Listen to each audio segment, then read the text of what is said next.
Bem-vindos novamente à Roca Lisboa Gallery, mais uma conversa, esperar sentado, o design da cadeira em Portugal, desta feita com mais um dos nomes incontornáveis do design em Portugal, Pedro Silva Dias, que estará connosco à conversa. Muito obrigado, Pedro, por esta oportunidade e desde já gostava de iniciar esta nossa conversa sobre um pouco da contextualização do nosso Portugal e do que foi, ou o que era, o design em Portugal quando terminou a faculdade, isto é, quando faz o curso nas Belas Artes. Que sentimento é que lhe traz essa época, essa altura do início de carreira? O sentimento que me traz é um sentimento de sorte e de uma... E só por várias razões, quer dizer, havia de facto um boom, um entusiasmo enorme pelas artes e pela arquitetura que estava a aparecer, e no caso do design havia também um fator que nunca tinha sido aproveitado, ou seja, a geração que me precedeu tinha sempre a ambição e o objetivo único de trabalhar para a indústria. Mas quando eles se queixavam quando tinham essas queixas, tinha a ver com o quê? Porque a indústria não era capaz de dar resposta ou não havia necessidade? Não, a partir do momento em que a indústria portuguesa, que era uma estrutura muito familiar, não tinha de facto produto próprio, trabalhava por encomenda, ou seja, havia encomendas e não havia de facto a comercialização de conceitos, chamemos assim, outra estratégia. De certa forma nós chamávamos-lhe os choramingões, estavam sempre a dizer que não era possível, que não era possível. A nossa atitude foi completamente diferente e aproveitamos também um outro fenómeno que tem a ver com esta cadeira.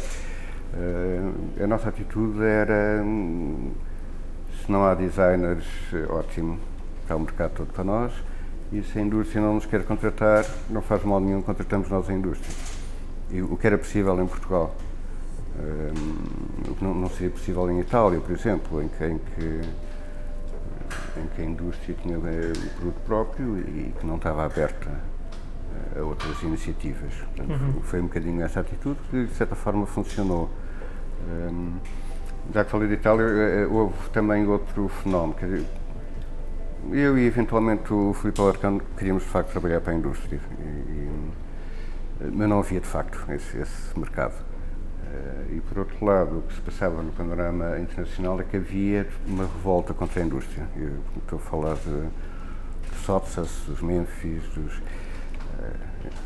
e o que acontece é que nós apanhamos a carruagem da frente sem passar pela carruagem do meio. Ok. Ou seja, foi muito bem integrado esta coleção porque Mas, Pedro, ainda antes de chegarmos aí, que temos aí uma Eu história muito estou interessante à volta dessa cadeira, e aquilo que me dá a parecer é que vocês, enquanto designers à época, para além de não terem oportunidades que a indústria vos pudesse possibilitar, também não havia esse aspecto da internacionalização, era quase impossível, se havia também esse fenómeno de revolta para com a indústria, não é? Havia ali quase um momento de transição, de viragem do design. Internacionalmente, sim, quer dizer, e temos vários fenómenos. Temos o fenómeno italiano, do radical design, e temos especialmente o fenómeno londrino, com o Ron Arad, com uma série de pessoas que faziam, de facto, eram autoprodutores, de certa maneira, também. Portanto, a coisa encaixou bem, se bem que a proposta era diferente, quer dizer, porque enquanto o Ron Arad tinha a sua própria oficina e fazia, ele próprio dizia que não sabia soldar, mas vendia coisas soldadas por ele, cá havia o acesso fácil a uma indústria com qualidade, mas sem estratégia, e é muito bom os artesãos. O único problema com os artesãos é que não sabiam ler desenhos. Tinham esse handicap muito grande, esse handicap. Era uma cultura de oralidade, de geracional, que de pais para filhos passava e que nunca houve... Não vou falar outra vez da cadeia, mas houve um fenómeno engraçado porque eu entreguei os desenhos em tamanho natural e feitos, eu desenhava sempre em tamanho natural, sem... Esses desenhos que quem estiver a assistir à conversa poderão recuperá-los numa entrevista que o Pedro dá ao Manuel Graça Dias, Sim, na década de 90, estava na lá RTP, atrás, e que eles estão lá atrás, que são os desenhos incríveis. Eu recomendo que possam ter essa oportunidade de ver, porque realmente são muito interessantes. Mas falando da cadeira Mitsu Hirato, é assim? Eu tenho sempre dificuldade em dizer este nome. Há aqui uma história muito interessante porque revela um pouco dessa proatividade dos designers de contactar a produção ou a indústria. Eu, se calhar, perguntava-lhe como é que acontece, não é? Porque nós estamos a falar do Pedro com cerca de 20 e poucos anos, a iniciar a carreira, ou ainda sem a faculdade terminada, quando aparece o desenho desta cadeira, não é? E como é que depois chegamos à concretização deste objeto?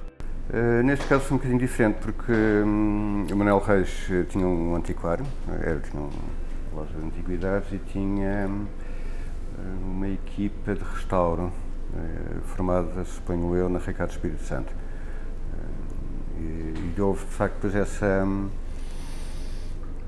transição. Não foi muito fácil do restauro para a obra nova, mas de qualquer modo o trabalhar a madeira, o trabalhar a compreensão e a sensibilidade estava lá. Havia a dificuldade de ver os desenhos, mas era quase autoprodução, ou seja, eu passava o dia na oficina de restauro a explicar. Então, na altura, o Pedro apresenta os desenhos ao Manuel Reis, que à época estava a arrancar com a loja da Atalaia, ou já tinha arrancado... Depois disso não sei, já não me lembro quando é que...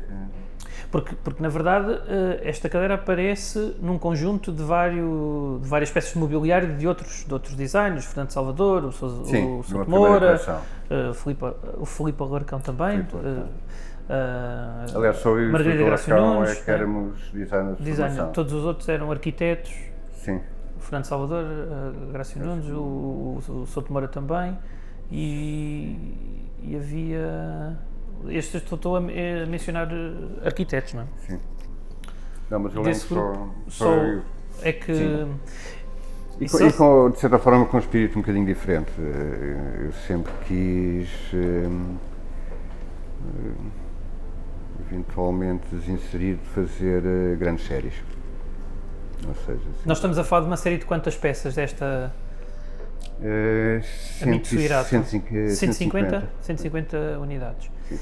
Eu sei que depois, eu aí tenho um interesse particular, há uma outra cadeira nesta corrente, que é a Abdul El Razek, que também surge no mesmo contexto. Eu sei que foram feitas menos unidades, não é? Sim. Mas foi, como é que ela surge? Surge por iniciativa do Manuel Reis? Não, surge porque, e se calhar com alguma incompreensão minha dos objetivos daquela coleção no geral, surge com a minha vontade de fazer uma coleção, de facto, complementar. Portanto, tinha uma mesa, uma secretária enorme, sim. anos 80. Muito datada, não é? Muito datada, sem dúvida, sim. Uma estante, também parecia a estante do Batman, e achei que se havia a mesa, era preciso uma cadeira de mesa. Sim, só que pronto, esta cadeira teve uma força... A outra foi forçada e foi e agora subsidiária eu pego no nome, neste difícil nome de pronunciar, que claramente nós contextualizamos na obra da banda desenhada do Tintin, e que na verdade é um personagem que é um agente duplo, que é um indivíduo que é uma coisa e que... Sim, mas principalmente não é tão profundo, principalmente é japonês. Por aí, foi por aí, ok.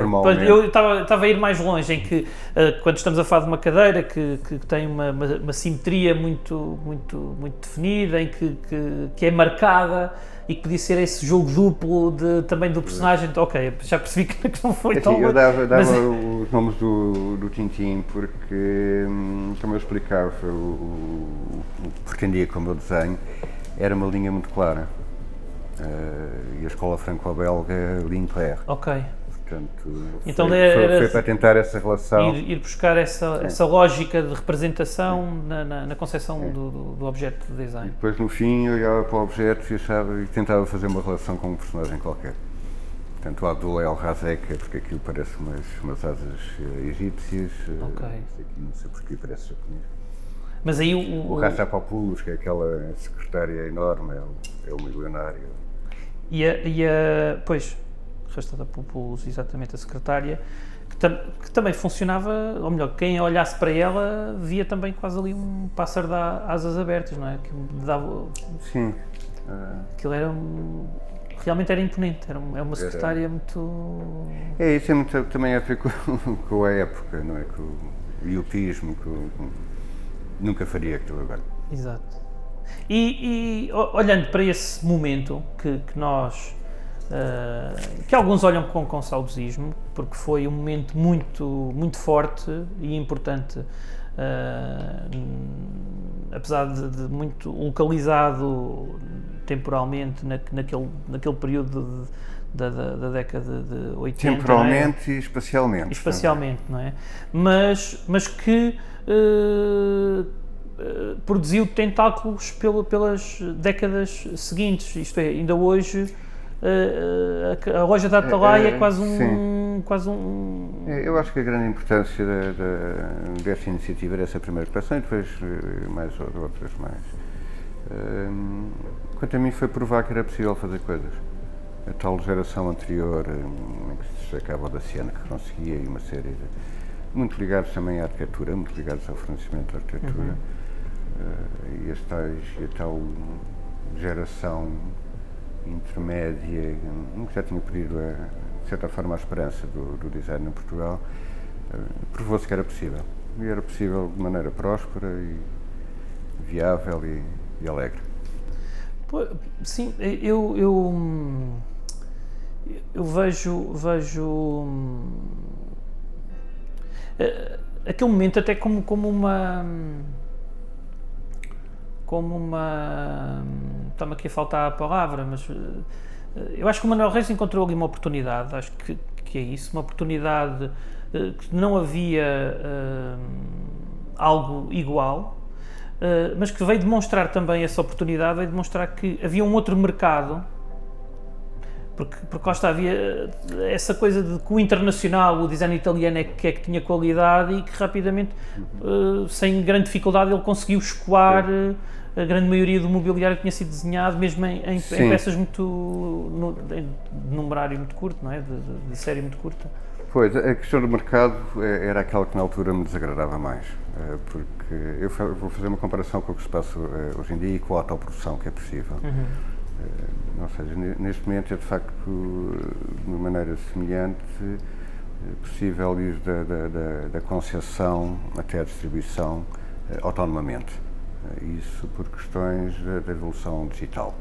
Ou seja, hoje em dia o desenho é digital, hegemonicamente, já não se desenham coisas em tamanho natural, é pena.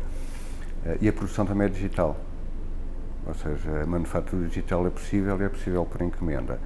E a distribuição também é digital. Nós conseguimos fazer o digital, exato. Tudo. Portanto, consegue-se tudo, há uma enorme autonomia. E essa autonomia permitirá muito em breve ter quase o mesmo tipo de peças de autor e o mesmo tipo de peças únicas de forma acessível, de forma democrática. Ali não era possível fazê-lo de forma democrática, porque também não era o mercado que se pretendia e porque a produção era muito cara. Portanto, eu faço essa comparação com a atualidade, com a vantagem para a atualidade, pelo menos, dentro da ética do design. Ou seja, quando eu digo que não me agradava aquele mercado, é porque ultrapassava a minha ética. Eu pego nessa questão da ética e se calhar coloco a questão que se aos dias de hoje nós, comparativamente, estamos a falar de mais ou menos qualidade. Isto é, nós temos o ciclo projetual diferenciado, isto é, porque eu hoje estou em casa, posso estar em casa e desde o desenho ao protótipo eu faço todo esse trabalho. Sim, às vezes não é o protótipo, quer dizer, eu acho que agora há pouca diferença entre o protótipo e a produção, porque é digital. É digital. Não há essa diferença. Cada altura o Pedro, numa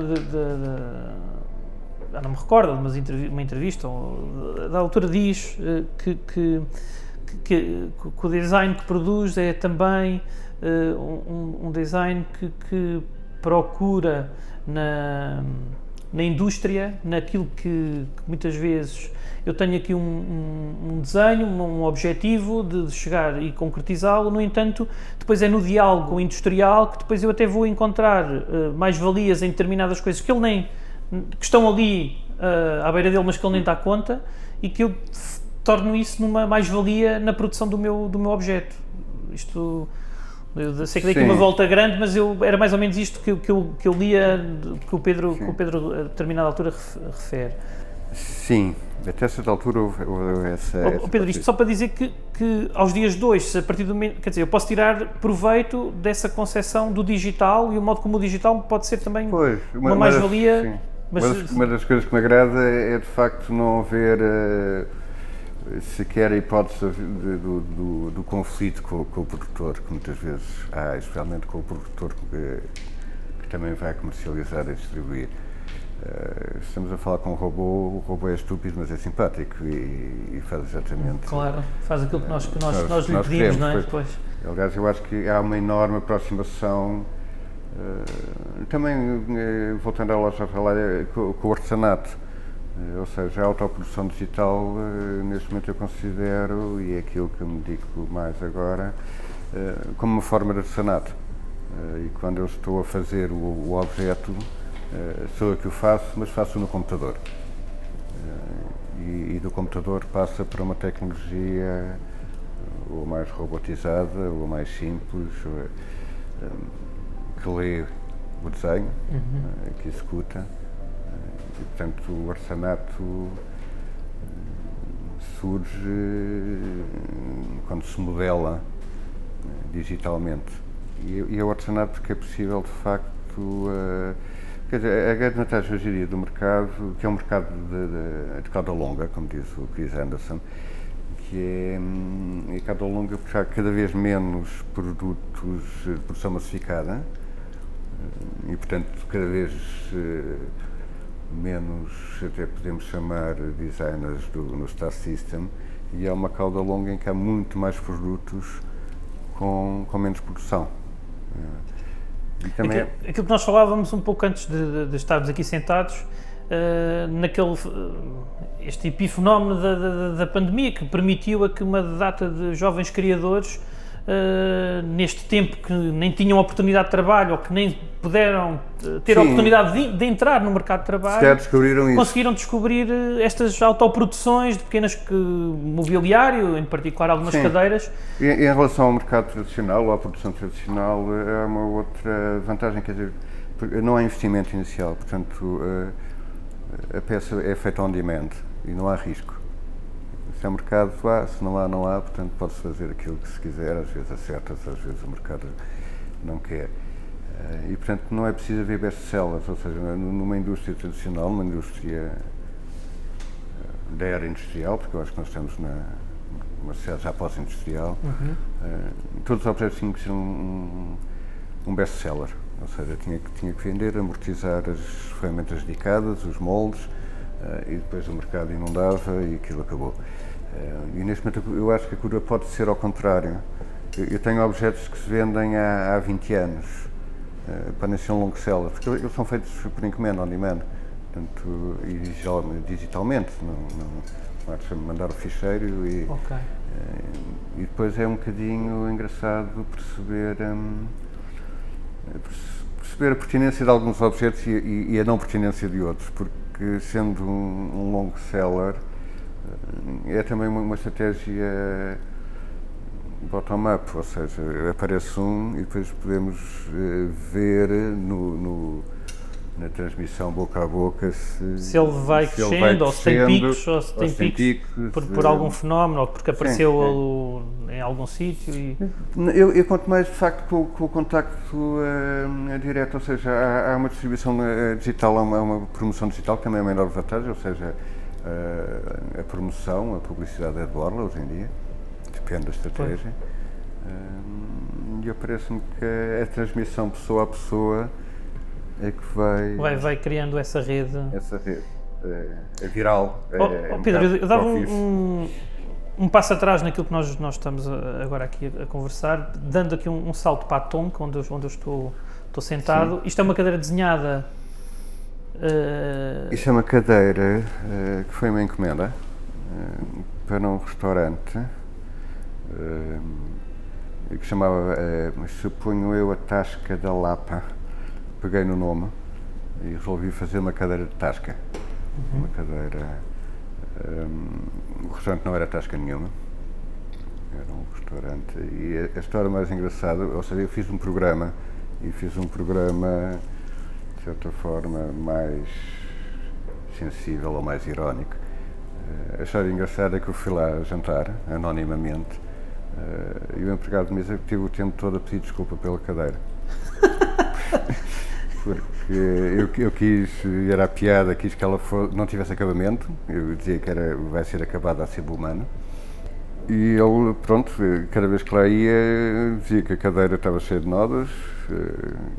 O que ele, principalmente, o grande defeito é não se pode poder pôr o casaco na cadeira. Portanto, tinha que pôr o casaco no bengaleiro. Porque há aqui uma particularidade, porque, Pedro, a cadeira ela foi pensada para nós nos sentarmos nela. Também. Ao contrário, isto é, termos as costas na nossa frente. Sim, eu peguei um bocadinho na cadeira de rabo de bacalhau, que vem da Alemanha, das sujarias, e que tem essa particularidade. Aliás, as originais até têm duas porçõezinhas para se pôr o braço, portanto, foi daí. Agora tem imensos defeitos, de facto o empregado não conseguia puxar a cadeira às senhoras, deixar, os casacos caíam. Mas lá está, mas porque nós também estamos a falar de um conceito que era uma tasca que deixou de o ser, não é? Nunca foi. Um design. Foi alguma coisa que eu não faria agora, foi alguma interpretação muito irónica do programa. Do programa. Mas lá está, e podemos voltar um pouco à questão que falávamos também antes de chegarmos aqui, que era sobre este design site-specific, isto é, na verdade ela torna-se um objeto por si só e que vive por si só, não necessariamente, ou dificilmente nós olharíamos para esta cadeira e dizíamos isto foi desenhado para um bar ou para um restaurante. Ou para eu testo desenhado para sítios, que desenho. Exato. Não sei para onde. Não vou dizer que desenho para o mercado, não vou dizer que desenho para toda a gente. Desenho. Especialmente agora que há essa possibilidade de autoprodução. Nesse caso, mesmo tendo sido desenhada por ali, eu confesso que a ideia era conseguir arrancar a produção e depois continuar. Aliás, ela depois o desenho foi vendido para uma editora, que era a DDI. DDI, do Paços Ferreira, é do Norte, não é? Do Porto. Do Porto. Sim. Não tinha produção própria, portanto, era uma editora. Ok. A DDI que foi uma editora que produziu muita coisa, em particular dos arquitetos, do Sotomor, Cisa Vieira. Era do Porto, portanto. Pronto, tinha uma maior proximidade. Sim, eu suponho que mais uma vez só eu e o Filipe Alarcão é que estiveram também nesse pacote. Como designers e como Lisboa. Ok. Eu voltava novamente à questão da produção, porque o Pedro, a determinada altura, e quando trouxemos esta cadeira para aqui, dizia-me essa está muito bem desenhada, porque teve um artesão que me fez as ensemblagens muito bem feitas, os encaixes, eu próprio também reconheci. Que belo trabalho que aqui está, como é que a perna encaixa no assento. E que depois isso, na massificação, na produção posterior, já não ocorreu naquilo que... Sim, não foi uma questão de massificação. Ou seja, aí eu confesso que a fábrica de Paços Ferreira, que era uma pequena fábrica, me alterou o projeto. Ou seja, essas travessas não existiam. Eu gostei principalmente porque, de facto, é uma interpretação muito mais racionalista. Ou seja, se isso é de facto uma cadeira para bater, precisa das travessas.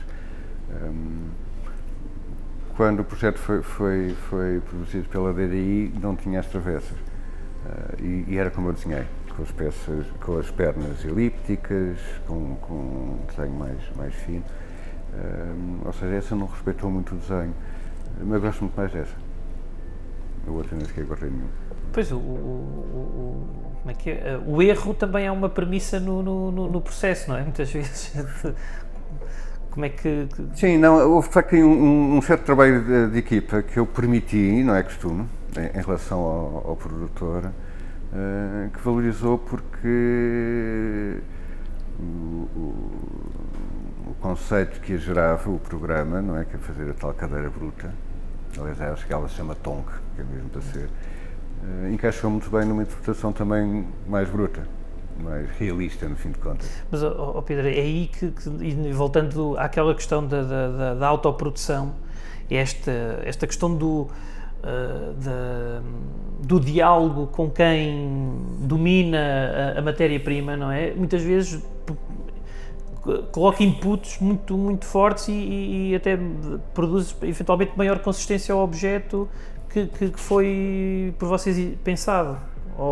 Eu se calhar sou um bocadinho irascível, não gosto de fazer protótipos, gosto que a coisa fique logo pronta e fique como é interessante porque na conversa com o Tony Grill ele também era um pouco nessa medida, mas que também dava o braço a torcer em um ou outro objeto que também lhe tinha ocorrido isso, na produção, na concepção do protótipo, fazer ajustes que não tinha pensado inicialmente. Sim. Eu raramente não gosto de fazer protótipos, gosto de ter tudo determinado e, por exemplo, os nichos, as cabines que eu fiz para a Portugal Telecom entraram em produção e a linha de montagem, e só no fim já estava a linha de montagem toda, é que se construiu uma, vá lá que aquilo, quer dizer, mais ou menos, sem os pontapés e umas coisas. Pois, é um risco, não é? É um risco, mas nas cadeiras é diferente, é muito raro. Esta aqui até é a primeira e é confortável. É o único objeto em que eu tenho que fazer acertos, porque há, é a questão ergonómica e o modo como... É uma questão de conforto, quer dizer, é um conflito entre um desenho que eu gosto que seja sempre muito... Pedro, eu então pegava nessa premissa e falava da Baccarat, é assim que se deve pronunciar, que é eventualmente das cadeiras que olhando para ela demonstra uma fragilidade enorme, não é? E a princípio era muito frágil. Acredito que possamos sentar nela, mas não, agora está blindada. Mas é uma cadeira interessante por isso, porque nós olhamos para ela e há um medo terrível de nos sentarmos, mas depois quando nos sentamos ela é confortável. Pois, a cadeira tem uma história mais... é da loja Atalaia, e eu decidi, pela tal questão ética da democratização do design, fazer uma cadeira em plástico, que não tem nada a ver com era pela primeira vez que o Pedro estava a trabalhar com esses materiais? Era uma vontade de fazer em plástico, porque a ideia da loja Atalaia era as madeiras nobres, e pela primeira vez também usar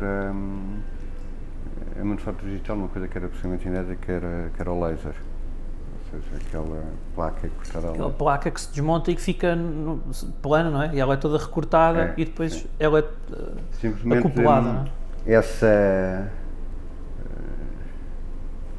troca de contextos, passar a madeira exótica não funcionou bem porque a loja Atalaia não tinha experiência no plástico.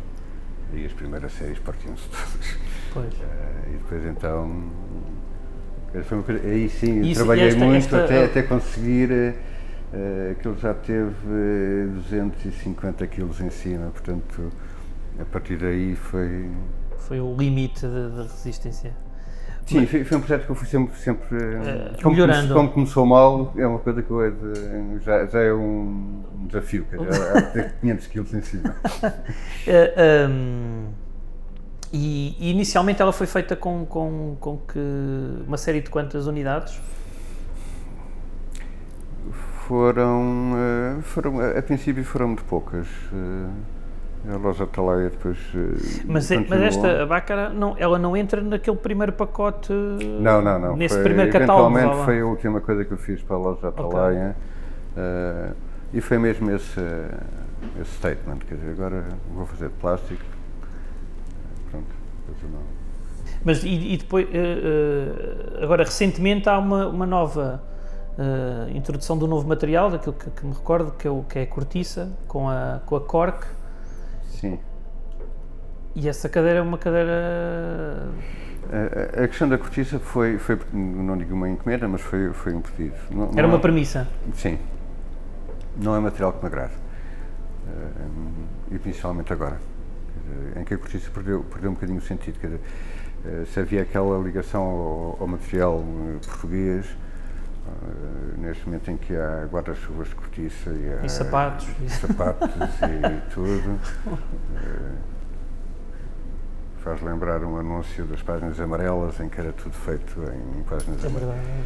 Eu acho que perdeu sentido, porque se há sentido na cortiça, as possibilidades e as capacidades de isolamento, é o tato, são, quer dizer, não perdeu o sentido e não me agrada. Descontextualizou-se, até mesmo no nosso...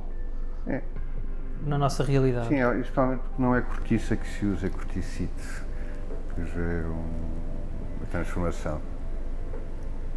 Pois,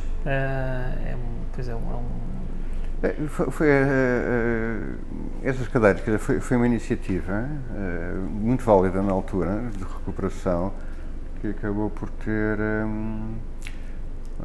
descambar em efeitos perversos, ou seja, de facto lançou-se a cortiça, mas lançou-se tanto que ela perdeu a surpresa. Pedro, e é também por essas questões que surge o Corky,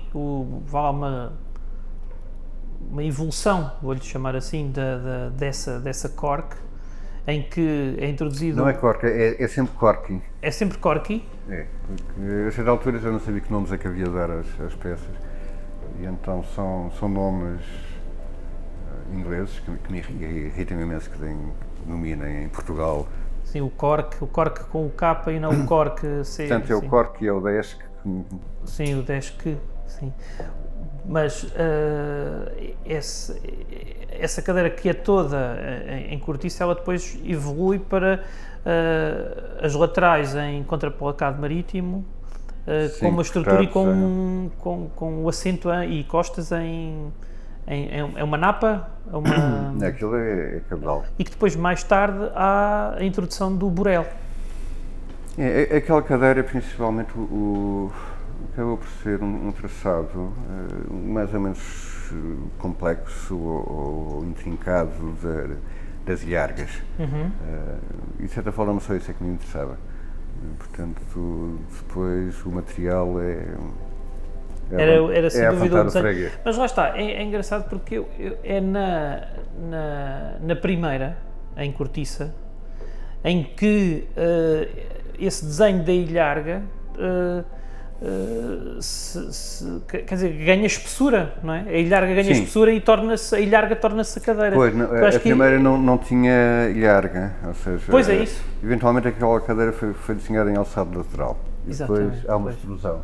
Exatamente, pois é isso. E o alçado lateral eu quando olho para ela, muitas vezes imagino as do Frank Gehry em cartão, que parece que são um harmónio de cartão que naturalmente nós estamos a falar de cortiça, mas essa ideia é muito interessante de que ela foi... O desenho dela é uma ilharga, mas ela, quando olhamos para ela, a ilharga não tem ilharga, não é? É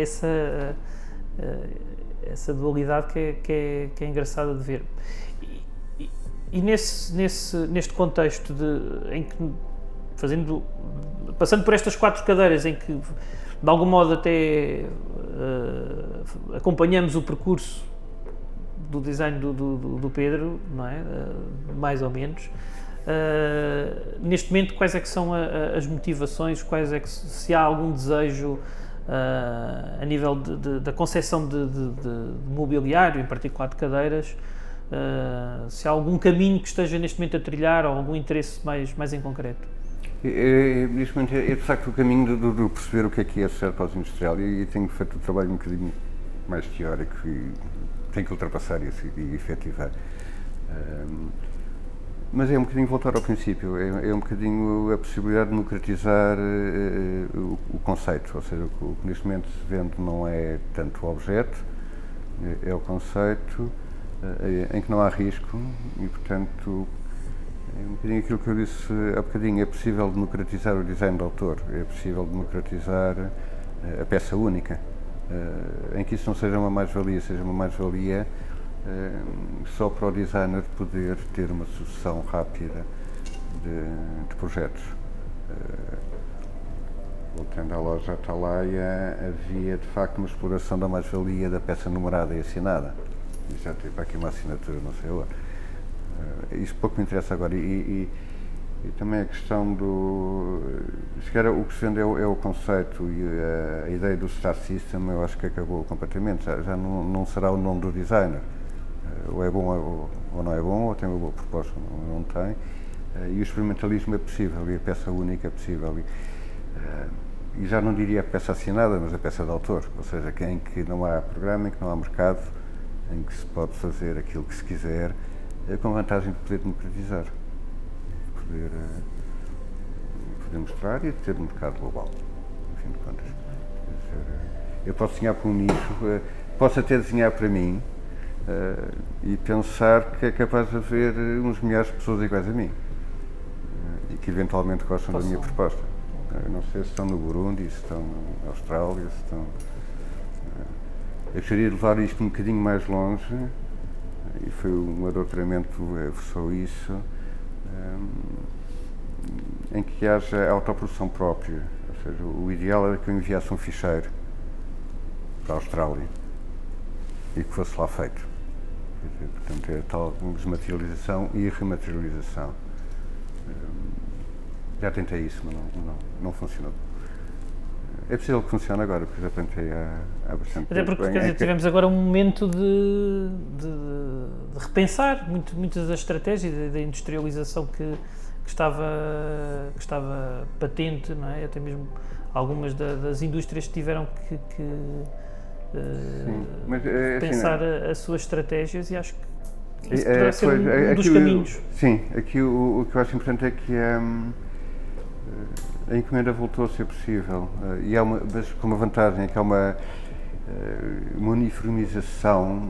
É claro que as tecnologias de software digital são muito limitadas, são monomaterial, normalmente e monooperativas, mas um ficheiro STL é traduzido numa máquina que faz a mesma operação, portanto, de facto, a questão do transporte. E eu tive uma editora, que também é engraçada, chamava-se MU, que é Manufaturas e Utilidades. E quando se foi fazer o registro, perguntaram qual era a área. E nós dissemos que era design. E eu disse, mas não põe design? É que as empresas todas que aparecem aqui têm sempre design. Design de unhas, design de coisas. Não queremos design, é manufaturas e utilidades. Engraçado. Isso E tentámos, de facto, chegar ao ponto de não sermos nós a materializar, ou seja, enviar ficheiros que... E a grande vantagem, apesar de que aquilo só ter viabilidade porque não há stocks. Pois, a questão do stock é um dos grandes problemas. Eu posso vender um objeto em que não toco nele, em que envio um ficheiro, em que o ficheiro é executado e, eventualmente, ou teoricamente, não precisa de acompanhamento e é expedido. Portanto, há essas possibilidades todas. E há também essa possibilidade que eu acho que não é muito aproveitada, ou é parcialmente, ou tem outra interpretação na nova geração, que aproveita isto e eventualmente não teoriza tanto, porque não tem a ideia da evolução. Quando nasceu já havia computador, não sabe o que é uma Rotring, está sempre a entropia. Mas que existe, mas eu se calhar ainda sou da geração do Star System, portanto ainda penso que agora posso voltar a fazer design de autor, fazer o meu programa, depois de uma fase em que eu passei pela indústria, especialmente com Trabalhei com a JCDecaux em França, portanto, que é uma indústria. É uma grande, sim. E sim, grande estamos a falar de indústria, pura e sim, dura. Não é? Pura e dura e sabe pôr os pontos nos is. Portanto, também é uma história muito engraçada. Eu tinha umas peças que andam por aí que são mastros bandeiras publicitários. Uhum. E desloquei-me a Plaisir, à fábrica, a dizer que queria que aquilo tivesse, eu não me lembro, 22 centímetros e que isso era possível com 40 e tal. E eu estava lá a refilar e eles, muito educadamente, muito à francesa, levaram-me ao parque, que tinha 4 exposições, e mostraram aquele candeeiro do Stark que ele fez para Estrasburgo. Fizeram assim, o Gustavo queria isto assim. Ele tinha este tamanho. Vá lá para Lisboa, nós não estamos para capricho. Pois. Mas foi uma experiência muito boa e era, de facto, uma empresa. E também podemos ver uma evolução engraçada que é a JCDecaux era uma empresa design-oriented, ou seja, tirava valia dos designers. Percebia o papel deles, não é? Sim. Mais que tudo. Isso mostra muito bem a evolução. Neste momento a JCDecaux não quer saber do design. Essa mais-valia acabou um bocado com a ideia do Star System. Portanto, voltando, neste momento é possível fazer genuíno design de autor e livre, quer dizer, em que já não se conta com essa mais-valia, conta-se com a atitude e com o suceder das ideias. Muito bem, Pedro. Assim ficamos com mais uma bela lição de um dos grandes nomes incontornáveis do design, design em Portugal e não só, também do design de cadeiras em Portugal. E esperamos por vocês até uma nova oportunidade. Com certeza, dentro em breve, teremos mais uma das grandes figuras do design em Portugal. Até breve.